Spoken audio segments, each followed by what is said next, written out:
मुल्क भर में आज से जीएसटी इस्लाहात 2 पर अमल शुरू हो गया है। इसके साथ ही रोजमर्रा में इस्तेमाल की जाने वाली अशिया में कमी हो रही है। बताया जाता है कि किराना सामान, डेयरी प्रोडक्ट से लेकर टीवी, एसी, कार, बाइक्स तक तमाम चीज़ों की कीमतों में आज से तब्दीली हो जाएगी और ये सस्ते होने का भी इम्कान ज़ाहिर किया गया है। वहीं कुछ अशिया पर टैक्स की मजीद मार पड़ने वाली है और ये अशिया महंगी भी हो सकती हैं। हुकूमत ने जीएसटी रिफॉर्म्स के तहत कई अशिया के जीएसटी स्लैब तब्दील किए हैं, तो कई अशिया को जीएसटी से इस्तिस्ना भी दिया है, जिन पर अब सिफर जीएसटी लगेगा। इन अशिया में खासतौर पर फूड प्रोडक्ट्स शामिल हैं। 5% से 18% तक के स्लैब में आने वाले कई प्रोडक्ट्स को जीएसटी फ्री कर दिया गया है।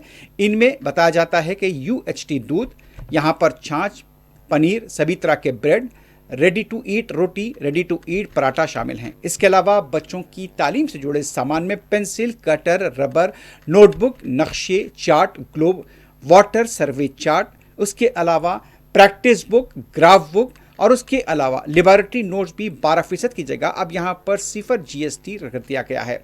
खुर्दुनी तेल, पैक आटा और साबुन जैसी रोज़मर्रा की ज़रूरतों की चीज़ें भी तरमीम शुदा शरहों के तहत सस्ती होने का इम्कान भी ज़ाहिर किया गया है। इसके अलावा बच्चों की पढ़ाई से जुड़े सामान से लेकर दवाएं, कार, बाइक्स, एसी और टीवी तक की कीमतें घटी हैं। दवाओं और हेल्थ लाइफ पॉलिसी पर जीएसटी खत्म करते हुए हुकूमत ने राहत दी है, जहां 33 जिंदगी बख्शने वाली दवाओं पर अब सिर्फ 12% जीएसटी को बताया जाता है कि खत्म कर दिया गया है और इसे अब सिफर कर दिया गया है। यानी जिन पर 12% जीएसटी था उसे खत्म करते हुए सिफर कर दिया गया है। इनमें 3 कैंसर की दवाइयां शामिल हैं।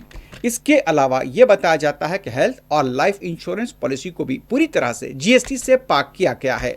अब देखना है कि आज जिस तरह से बाजार खुलेगा, लोग बाजारों में जाएंगे, तो अंदाजा होगा कि कहां कहां पर यहां टैक्स में कमी और कीमतों में कमी हुई है। वैसे बताया जाता है कि यहाँ पर जो डेयरी प्रोडक्ट्स है उसमें कमी हो रही है। अभी जब लोग बाजार जाएंगे तो कितना कम होगा ये देखने को मिलेगा। जब तक कि बाजार लोग नहीं जाएंगे इसका अंदाज़ा नहीं होगा कि आखिर जीएसटी में कमी से सार्फिन को कितना फ़ायदा हो रहा है और उनके जो माहाना बजट पर इसका कितना असर पड़ेगा।